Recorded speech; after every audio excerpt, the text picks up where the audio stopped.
Halo, saya Romo Deninuwa, atau ada yang panggil saya Romo Denol. Asal saya dari Ende. Saya seorang pastor dari Keuskupan Agung Ende yang kini sedang studi di Roma. Saya tinggal di Collegio San Paolo. Tempat kami itu ada di kota Roma. Di sini kami hampir sekitar 200 imam, 200 pastor dari 54 negara. Kami ada di sini. Jadi komunitas kami adalah suatu komunitas yang sangat besar. Kita pasti tahu tentang apa yang terjadi akhir-akhir ini, coronavirus yang menyerang hampir di seluruh dunia, dan Italia menjadi suatu negara yang boleh dikatakan sangat parah situasinya berkenaan dengan coronavirus ini. Video ini saya buat semacam sebuah sharing, juga mau katakan awasan untuk Bapak Ibu saudara-saudari saya yang ada di Indonesia secara luas, yang ada di NTT, juga secara khusus yang ada di Flores, di Ende tempat saya berasal. Paling parah di Italia secara khusus ini itu di daerah Italia Utara. Kami sendiri ada di daerah Italia Tengah, karena kami di kota Roma, ibu kota dari negara Italia. Tapi kalau mau ditanya di mana tempat yang aman di Italia, saya boleh katakan bahwa sekarang tidak ada yang aman, karena penyebaran coronavirus ini sudah sangat meluas. Italia Utara, kami yang di tengah, di ibu kota di Roma ini, Italia Selatan, di Napoli dan sebagainya, itu semua sudah mengalami situasi yang sama. Virus corona ini sudah tersebar kemana-mana dan siap menjangkiti siapa saja. Kalau orang tidak siap, tidak hati-hati, tidak waspada, siapa saja bisa kena. Banyak yang tanya tentang situasi terakhir di Italia. Kita bisa searching di internet. Di Italia itu hampir 50-an ribu orang yang terkena virus ini. Sekitar 5.400-an orang meninggal karena virus ini. 7.000-nya bisa disembuhkan. Kita bisa lihat bagaimana mencemaskan dan menakutkan penyebaran virus ini yang boleh dikatakan sangat cepat terjadi di Italia ini secara khusus. Di Italia ini, saya mau cerita sedikit. Ketika orang atau pemerintah menyampaikan dekret atau pengumuman bahwa semua orang harus di rumah untuk mengatasi penyebaran yang lebih luas dari virus ini, ternyata banyak orang masih, kalau kita bilang itu, kepala batu.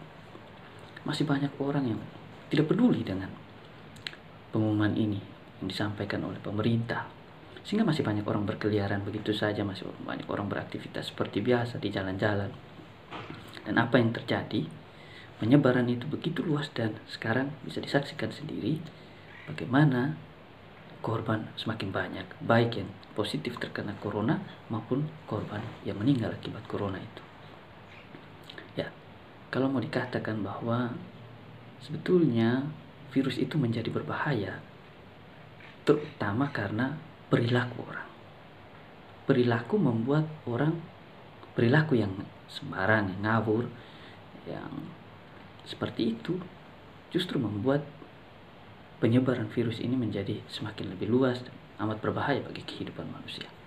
Yang mau saya katakan adalah bahwa penyebaran virus ini menjadi begitu cepat dan meluasnya begitu cepat dan berbahaya bagi semua orang, karena siapa saja bisa kena, terutama disebabkan oleh karena perilaku. Perilaku orang yang merasa bahwa virus ini biasa-biasa saja, perilaku orang yang tidak mengindahkan apa yang disampaikan oleh pemerintah, oleh orang-orang kesehatan, bahwa kamu harus tinggal di rumah, tapi orang tidak peduli. Perilaku-perilaku ini yang justru akhirnya membuat penyebaran itu menjadi semakin luas, dan kita bisa lihat sendiri bagaimana parahnya Italia. Termasuk kami sendiri yang tinggal di komunitas seperti ini juga merasa terancam dan kehidupan kami.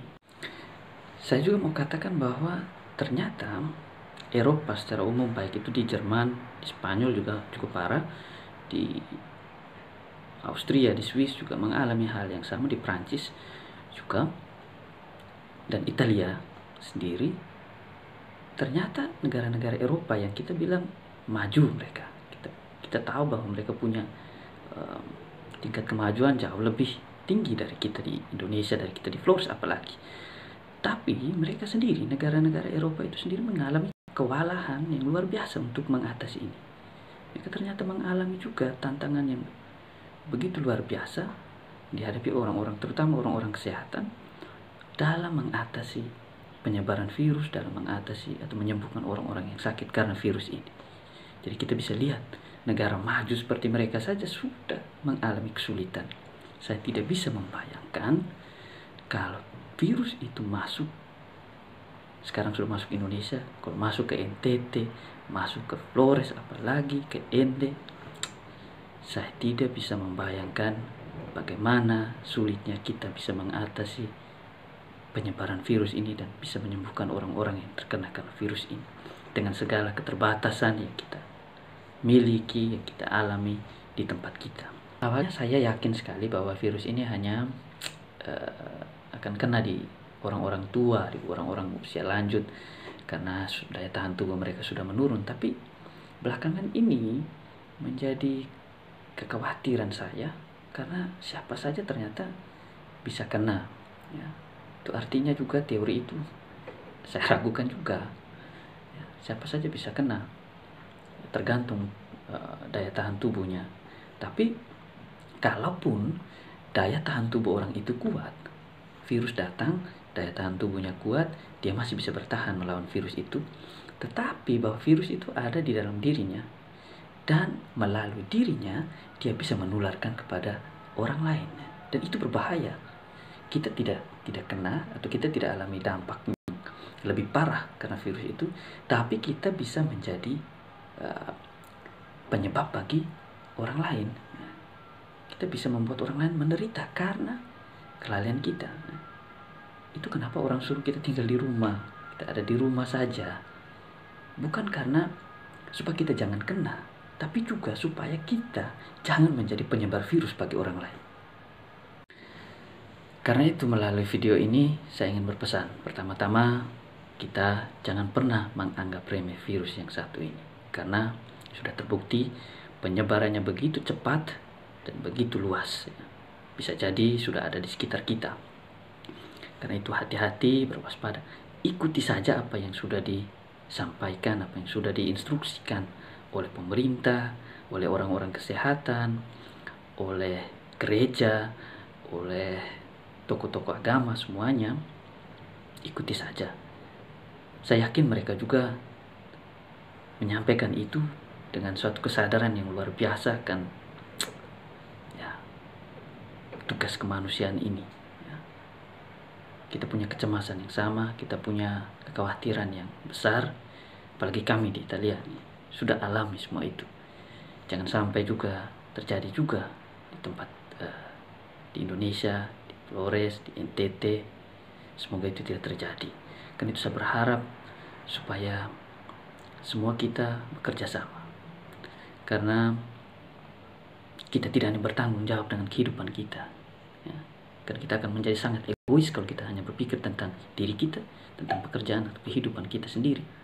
Tapi juga kita punya tanggung jawab sosial dengan kehidupan orang lain, ya. Saya buat video ini bukan untuk cari sensasi atau apa, ya, tapi semata-mata karena keprihatinan saya kepada, dan ini saya tahu ini persoalan kemanusiaan. Karena itu saya sendiri tidak tahu caranya bagaimana bisa mengatakan ini untuk semua, maka saya buat video ini sekedar supaya kita tahu, dan ini sebuah sharing. Saya harap berguna untuk kita, terutama supaya kita sama-sama berjuang, bekerja sama untuk bisa menjaga tempat kita, menjaga keluarga kita, menjaga orang-orang yang kita kasih, dan menjaga diri kita dari coronavirus ini, ya. Kita saling mendoakan, tentu saya juga mendoakan supaya Bapak Ibu saudara-saudari di Indonesia, di NTT, di Flores, di Ende, semuanya juga bisa aman dari virus ini, dan semua ini bisa berlalu dengan semua badai ini bisa cepat berlalu. Dan juga berdoa untuk kami yang ada di sini, ya, supaya kami juga aman, bisa tetap sehat, ya.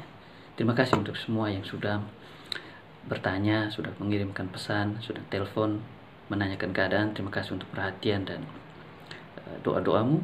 Kita saling mendoakan supaya semua ini boleh cepat berlalu, semua ini boleh cepat berakhir, dan kita yakin dengan segala usaha kita, dengan doa-doa kita, dengan segala upaya kerjasama kita, saya yakin semua ini pasti akan berlalu.